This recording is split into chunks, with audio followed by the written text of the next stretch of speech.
Big Boss season 6 episode 89ന്റെ review ആണ്. ഇന്നത്തെ ലൈവിലും എപ്പിസോഡിലും ഒക്കെ അത്യാവശ്യം ഫൺ മൊമെന്റ്സ് ഒക്കെ ഉണ്ടായിരുന്നു. രാവിലെ ലൈവ് ഇങ്ങനെ തുടങ്ങിയ സമയത്ത് ഞാൻ വിചാരിച്ചു അയ്യോ ഇന്ന് മുഴുവൻ ഇങ്ങനെയുള്ള ശോകം പരിപാടിയാണോ. പക്ഷെ പിന്നീട് ഈ പുതുമുഖങ്ങളെ ആവശ്യമുണ്ട് എന്നുള്ള ആ ഒരു ടാസ്ക് അനൗൺസ് ചെയ്ത സമയത്ത്, ഓഡിഷൻ ഉണ്ട് എന്ന് അറിയിച്ച സമയത്ത് കണ്ടസ്റ്റൻസ് ഒക്കെ ഒന്ന് ഉഷാറായി. പല ആളുകളും അത്രയധികം സീരിയസ് ആയിട്ടൊന്നും അല്ല ഈ ഒരു ടാസ്കിനെ സമീപിച്ചത്. അവർക്കറിയില്ലല്ലോ വരുന്നത് ജിത്തു ജോസഫും ആന്റണി പെരുമ്പാവൂരും ആണ് എന്നുള്ളത്. ഓഡിഷൻ നടപടികളിൽ ജിത്തു ജോസഫും ആന്റണി പെരുമ്പാവൂരും ഇരിക്കുന്ന സമയത്തും ഇവർക്കറിയില്ല അവരാണ് ഇവിടെ ഇരിക്കുന്നത് എന്നുള്ളത്. അതുകൊണ്ട് വളരെ സിമ്പിൾ ആയിട്ട് പല ആളുകളും അവർക്ക് കിട്ടിയ ആ ഒരു സിറ്റുവേഷൻസ് ഭംഗിയായിട്ട് അവതരിപ്പിച്ചു. അർജുനും അതേപോലെ തന്നെ ശ്രീതും ഒക്കെ കുറച്ചും കൂടെ സിനിമാറ്റിക് ആയിട്ട് കാര്യങ്ങളെ സമീപിച്ചു. അതിനകത്തും റിയലിസ്റ്റിക് ആയിട്ടുള്ള സ്റ്റോറി എലമെന്റ്സ്, സിറ്റുവേഷൻസ് ഒക്കെ നമുക്ക് കാണാനായിട്ട് സാധിച്ചു. ഡയലോഗുകൾ മാത്രം അത് പിന്നെ പ്രണയമാണ്, ഇത്തിരി ക്രിഞ്ചിയായി എന്നുള്ളതേ ഉള്ളൂ. ജിൻഡോയ്ക്ക് തീരെ അങ്ങോട്ട് അംഗീകരിക്കാൻ പറ്റാത്ത ഒരു അച്ഛൻ കഥാപാത്രമായിരുന്നു കിട്ടിയത്. എന്നാൽ ജാസ്മിന്റെ സ്വന്തം ജീവിതം അഭിനയിച്ച് കാണിക്കാൻ വേണ്ടിയുള്ള ഒരു അവസരമായിരുന്നു. അവരും ഭംഗിയായിട്ട് തന്നെ ചെയ്തു. ഋഷി അഭിഷേക് അവരുടെ ആ ഒരു സിറ്റുവേഷൻ അവർ നല്ല രീതിയിൽ യൂസ് ചെയ്തു കേട്ടോ. അതിനകത്ത് നല്ല ഇമോഷണൽ ആയിട്ടുള്ള ഒരു അപ്രോച്ച് ഉണ്ടായിരുന്നു. അതെനിക്ക് പേഴ്സണലി ഇഷ്ടപ്പെട്ടു. അത് വളരെ അധികം റിയാലിറ്റിയുമായിട്ട് ചേർന്ന് നിൽക്കുന്ന ഒരു സിറ്റുവേഷനാണ്. ഒരു പണക്കാരൻ പ്രൊഡ്യൂസറെ തേടി നടക്കുന്ന ഒരു കഥാകൃത്ത്, സിനിമാ മോഹി, അത് അവർ ഭംഗിയായിട്ട് തന്നെ ചെയ്തു. പിന്നെ നോറ സിജോ, അവർക്ക് ആ ഒരു സിറ്റുവേഷൻ എത്രത്തോളം ഭംഗിയാക്കാൻ പറ്റുമോ അത് ഭംഗിയാക്കി അവർ ചെയ്തിട്ടുണ്ട്.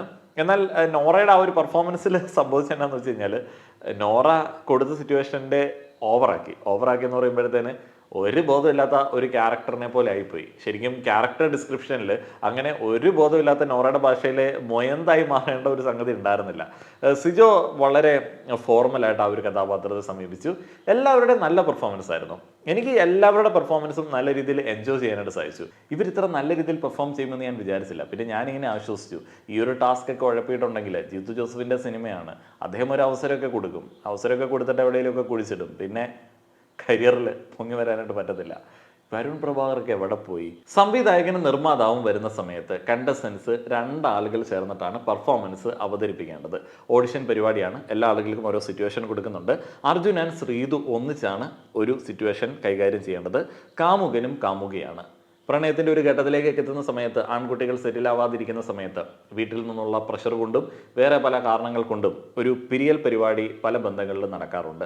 അങ്ങനെ ഒരു സിറ്റുവേഷനാണ് ഇവർ അവതരിപ്പിക്കേണ്ടത്. ശ്രീതു ആണ് പിരിയാനുള്ള ആ ഒരു കാര്യം അർജുൻ്റെ മുൻപിൽ അവതരിപ്പിക്കുന്നത്. പെട്ടെന്ന് അർജുൻ അത് കേട്ടിട്ട് റിയാക്ട് ചെയ്യുകയാണ്. അർജുൻ്റെ റിയാക്ഷൻസ്, അർജുൻ്റെ എക്സ്പ്രഷൻസ്, ഡയലോഗ്സ്, അതൊക്കെയാണ് ഈ ഒരു പരിപാടിയിൽ ഏറ്റവും മികച്ചതായിട്ട് വരേണ്ടത്. ജിൻഡോ ആൻഡ് ജാസ്മിൻ ചേർന്നാണ് മറ്റൊരു സിറ്റുവേഷൻ അവതരിപ്പിക്കേണ്ടത്. തന്ത വൈബ് ഉള്ളതുകൊണ്ട് ജിൻഡോയ്ക്ക് നല്ല ഒരു അച്ഛൻ കഥാപാത്രം കിട്ടി. പുള്ളിക്കാണെങ്കിൽ അച്ഛൻ കഥാപാത്രം തീരെ ഇഷ്ടമില്ല. ജാസ്മിൻ ആണെങ്കിൽ അദ്ദേഹത്തിൻ്റെ ജീവിതവുമായി ചേർന്ന് നിൽക്കുന്ന കുറേയധികം സിറ്റുവേഷൻസ് അങ്ങോട്ട് ജീവിച്ച് കാണിച്ചു കൊടുത്താൽ മതി. ജിൻഡോ അയ്യോ ഇത് പറ്റത്തില്ല എന്നൊക്കെ പറയുന്ന സമയത്ത് എൻ്റെ മനസ്സിൽ തോന്നിയത് തന്നെ ആയിരിക്കാം ബിഗ് ബോസിന് തോന്നിയത്. ജിൻഡോയ്ക്ക് അത് നല്ല രീതിയിൽ പറ്റും. ജിൻഡോയ്ക്ക് നല്ല തന്ത വൈബുണ്ട്. ജാസ്മിനെ നന്നാക്കാൻ വേണ്ടി, ജാസ്മിൻ്റെ ഭാവിയെ കുറിച്ചിട്ടൊക്കെ എന്തോരം ആകുലതയാണ് ജിൻഡോയ്ക്കുള്ളത്. ഈ ഒരു സിറ്റുവേഷനിൽ അച്ഛനേക്കാളും കൂടുതൽ ആകുലത ഹൗസിൽ, ഗെയിമിൽ ജിൻഡോയ്ക്കുണ്ട്. അത്തരത്തിൽ ആകുലതയുള്ള തന്ത വൈബ് ആഗ്രഹിക്കുന്ന ആളുകളുടെ ഹീറോ ആണ് ജിൻഡോ. എന്നിട്ടാണ് ജിൻഡോയ്ക്ക് ആ ഒരു ക്യാരക്ടർ അഭിനയിക്കാൻ പറ്റത്തില്ല എന്ന് പറഞ്ഞത് അല്ലേ? ജാസ്മിൻ്റെ ആ ഒരു ലൈഫിനെ കുറിച്ചിട്ട് ആകുലതയുള്ള പുറത്തെ ആളുകളുടെ ഹീറോ ആണ് ജിൻഡോ. എല്ലായ്പ്പോഴും മകളുടെ കാര്യത്തിൽ വലിയ ശ്രദ്ധയുള്ള ഒരു അച്ഛനെയാണ് ജിൻഡോ അവിടെ അവതരിപ്പിക്കേണ്ടത്. ജാസ്മിൻ ആണെങ്കിൽ കുറച്ചും കൂടി ഇങ്ങനെ ഫ്രീ ആയിട്ട് പറന്ന് നടക്കുന്ന ഒരു യുവ കോമളത്തിയാണ്.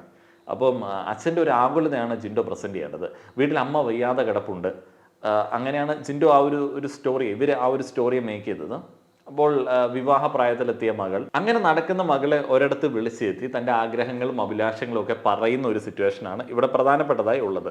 നോറയും സിജോയും മാട്രിമോണിയലിൽ നിന്ന് കണ്ട് നേരിട്ട് സംസാരിക്കാൻ വേണ്ടി വന്ന ആളുകളാണ്.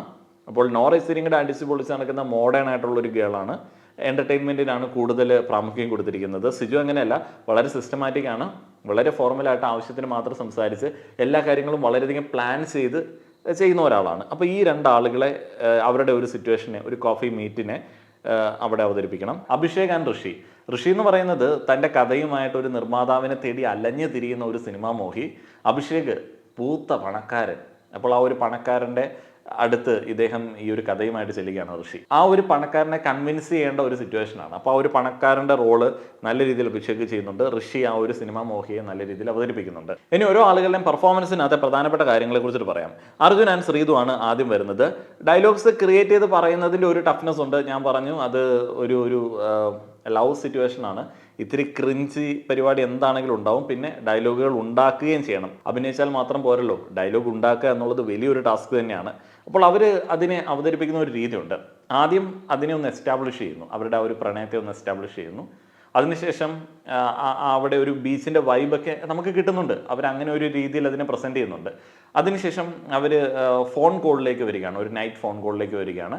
ആ ഒരു ഫോൺ കോളിലാണ് നമ്മളൊക്കെ സാധാരണ സ്ഥിരമായിട്ട് കൈകാര്യം ചെയ്യുന്നത് പോലെയുള്ള ഒരു സിറ്റുവേഷൻ. ആ ഒരു ഫോൺ കോളിലാണ് പിന്നീടുള്ള ഒരു മീറ്റിംഗ് അവർ ഫിക്സ് ചെയ്യുന്നത്. ആ ഒരു മീറ്റിങ്ങിലാണ് ഇവർ പിരിയുന്ന കാര്യങ്ങളൊക്കെ ചെയ്യുന്നത്. അർജുനാണെങ്കിൽ ചുറ്റുപാടുകളെ മുഴുവൻ തൻ്റെ ആ ഒരു പെർഫോമൻസിലേക്ക് കൊണ്ടുവരുന്നുണ്ട്. താൻ കരയുന്ന സമയത്ത് തന്നെ അന്വേഷിക്കുന്ന ഒരു ചേട്ടനോട് ഒന്നുമില്ല ചേട്ടാ എന്ന് പറയുന്നതും ഐസ്ക്രീം വാങ്ങിച്ചു കൊടുക്കുന്നതും ഒക്കെ വളരെ നൈസായിട്ട് അവർ ചെയ്തു കേട്ടോ. ടോട്ടൽ ആ ഒരു പെർഫോമൻസ് നല്ലതായിരുന്നു. അതിനകത്ത് ഏറ്റവും മികച്ചതായിട്ടുണ്ടായിരുന്നത് ആ ഒരു സിറ്റുവേഷൻ മേക്ക് ചെയ്തതാണ്. ഇപ്പം മിഡിൽ ക്ലാസ് ഫാമിലിയിലുള്ള അർജുൻ കഥാപാത്രം, വീട്ടിൽ അച്ഛനുണ്ട് അമ്മയുണ്ട്, അവരെയൊക്കെ നോക്കണം. ശ്രീധുവിൻ്റെ വീട്ടിലാണെങ്കിൽ ചെക്കൻ്റെ ജോലിയൊന്നും പ്രശ്നമൊന്നുമില്ല, ചെക്കന് ജോലിയൊക്കെ ഒരുക്കി കൊടുക്കാനായിട്ട് പറ്റുന്ന സാഹചര്യമുണ്ട്, കെട്ടിയാൽ മതി. പക്ഷേ ആത്മാഭിമാനിയാണ്, സാധാരണ ഒരു മിഡിൽ ക്ലാസ് ചെറുപ്പക്കാരനെ പോലെ ആത്മാഭിമാനമുള്ള ഒരു വ്യക്തിയാണ്. അമ്മയപ്പൻ്റെ ചെലവിൽ ജീവിക്കാനായിട്ട് താല്പര്യമില്ല. അപ്പോൾ അങ്ങനെയുള്ള പ്രശ്നങ്ങൾ. എന്നാൽ ശ്രീധുവിനെ ഇൻഡിപെൻഡൻ്റ് ആയിട്ട് നോക്കാൻ വേണ്ടിയുള്ള ഒരു അവധിയിലേക്ക് എത്തിയിട്ടുമില്ല. അപ്പോൾ അങ്ങനെ ഒരു സിറ്റുവേഷൻ അവരുണ്ടാക്കി. നല്ല രസമായിട്ട് ആസ്വദിക്കാൻ പറ്റി. ജാസ്മിൻ ആൻഡ് ജിൻഡോയുടെ പെർഫോമൻസിൽ നമുക്ക് യാതൊരുവിധ പുതുമകളും തോന്നത്തില്ല. അവർ വളരെ റിയലിസ്റ്റിക് ആയിട്ട് അത് ചെയ്യുന്നതുകൊണ്ടാണ് പിന്നെ ആ ഒരു സിറ്റുവേഷൻ നമ്മൾ എപ്പോഴും സോഷ്യൽ മീഡിയയിൽ കണ്ടുകൊണ്ടിരിക്കുകയാണ്.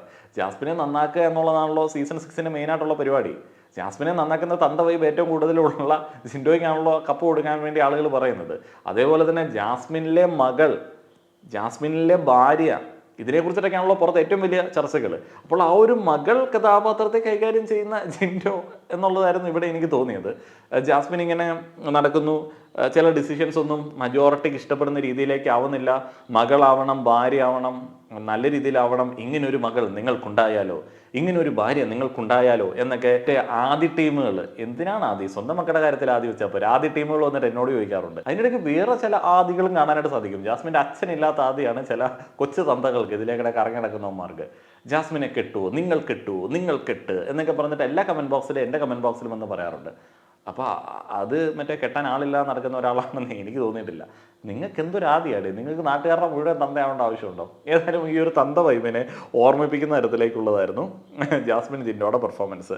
സിജോ നോറ ആ ഒരു പെർഫോമൻസ് അവർ കാഴ്ചവെക്കുന്ന സമയത്ത് സിജോ നല്ല രസമായിട്ട് അത് ചെയ്തു. ഒരു ഫോർമലായിട്ട് എങ്ങനെ ബിഹേവ് ചെയ്യണം എന്നുള്ളതൊക്കെ കറക്റ്റായിട്ട് അങ്ങനെ ഇട്ടു. പിന്നെ ഇത് സിനിമ അഭിനയമാണ്, സിനിമയിൽ കുറച്ച് എക്സാഗ്രേഷനൊക്കെ വേണം. ജിത്തു ജോസഫ് റിയലിസ്റ്റിക് സിനിമയുടെ ആളല്ല. അപ്പോൾ അവിടെ നല്ല രീതിയിൽ എക്സാഗ്രേറ്റ് ചെയ്യേണ്ടതുണ്ട്. അത് നല്ല രീതിയിൽ സിജോ ചെയ്തു. നോറ ഇത്തിരി ഓവറാക്കി.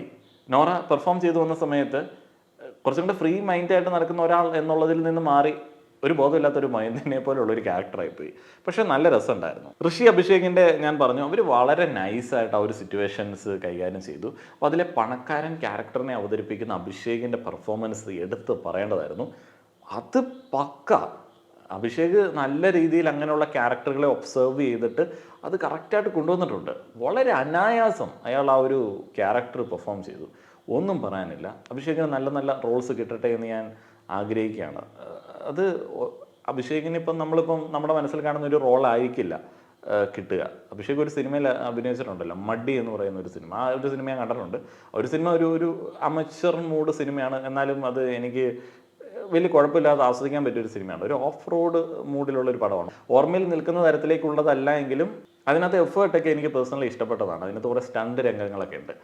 അപ്പോൾ അഭിഷേകിന് നല്ല ക്യാരക്ടർ കിട്ടട്ടെ. ഋഷിയെ ജിത്തു ജോസഫിന് നേരത്തെ അറിയാം. ഋഷിയുടെ സീരിയലല്ല, ഒരു കോമഡി പരിപാടി ഉണ്ടല്ലോ, സീരിയൽ എന്നാണല്ലോ അതിന് പറയുന്നത്. അതിനെ സീരിയൽ എന്ന് വിളിച്ച് അവമാനിക്കാൻ എനിക്ക് താല്പര്യമില്ലാത്തതുകൊണ്ടാണ് കേട്ടോ, അല്ല ഞാൻ കാണത്തില്ലാത്തതുകൊണ്ടല്ല. ഉപ്പുമുളകും പരിപാടി ജിത്തു ജോസഫ് കാണാറുണ്ട്. അപ്പം ഋഷിയെ അറിയാം. ഋഷിയുടെയും അഭിഷേകിൻ്റെ പെർഫോമൻസും നൈസായിരുന്നു. ഇതിനുശേഷം ജിത്തു ജോസഫും ആൻ്റണി പെരുമ്പാവൂരും ഹൗസിലേക്ക് എൻ്റർ ആവുകയാണ്.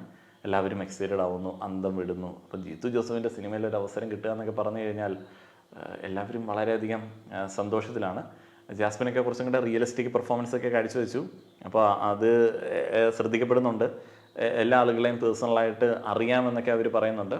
ജിത്തു ജോസഫിന് ആ ഒരു ഹൗസിൽ വന്നതിൻ്റെ എക്സൈറ്റ്മെൻ്റ് ഒക്കെ ഉണ്ട്. ആൻ്റണി പെരുമ്പാവൂരിന് ആ ഒരു എക്സൈറ്റ്മെൻ്റ് ഒന്നുമില്ല. കാരണം അദ്ദേഹത്തിന് ലാലേട്ടനുമായിട്ടുള്ള ആ ഒരു സൗഹൃദത്തിൻ്റെ പുറത്ത് ഹൗസൊക്കെ വളരെ പരിചിതമായിരിക്കാം.